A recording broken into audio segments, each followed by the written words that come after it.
Mana o'rtoqlar, magazin narsalarni ehtiyot bo'lib yenglar. Men bugun bitta magazinga kirgan edim.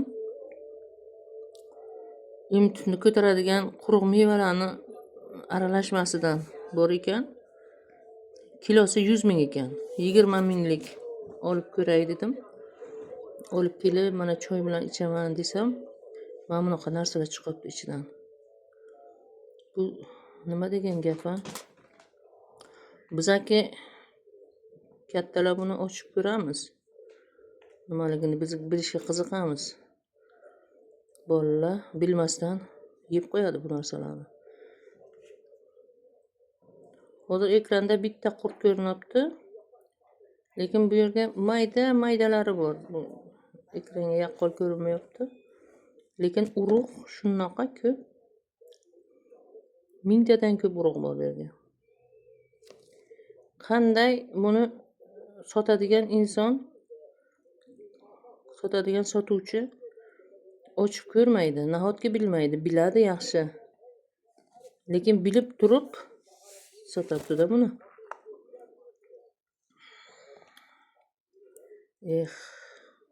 Odamlar Xudodan ham qo'rqmay qo'ydi-ya. Nima deyish mumkin? Faqatgina ehtiyot bo'linglar deb ko'rsatyapman.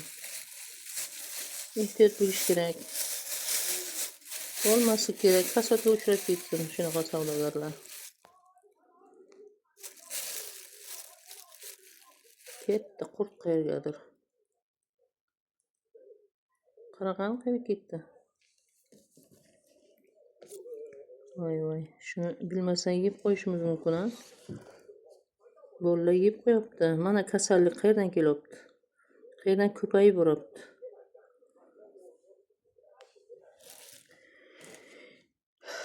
Men buni savdo xodimlarini yomonlash uchun olayotganim yo'q rasmga. Videoga ehtiyot bo'linglar. Odamlar, bolalardan ehtiyot bo'linglar. E'tibor qilinglar. Har bir narsaga endi e'tibor qilishimiz kerak. Yanada hushyor bo'lishimiz kerak. Mana ikkinchisi. Ana bu nima ekan? Donak mag'zi bo'lsa kerak a? Ana ichiga qurt turibdi. O'rtoqlar, bu juda ham insofsizlik, vijdonsizlik bu.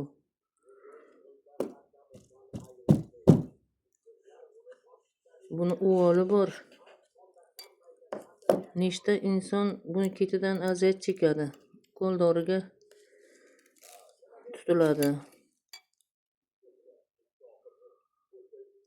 Bolalar ichiga qurt paydo bo'lib, balsa yuradi. O'zimiz ham bolalarni olib yurganmiz. O'rtoqlar, juda ehtiyot bo'linglar, juda ham. Voy, ana qurtning kattasi. Voy. O'li ham 1 kilo bo'lmoqman. Voy.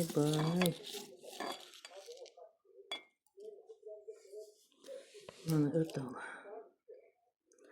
Namoz o'qiydiganlar qancha bu savdogarlarning ichiga? Mumkin shuni ham sotgan inson namoz o'qisa kerak qiblaga qarab. Mana bular o'g'il emasmi? Shuni olib pulini yo'qotganiga kuyib sotabdi shuni odamlarga, bilib ko'rib turib sotabdi. Qarang-a. Qanchalik vijdonsizlik.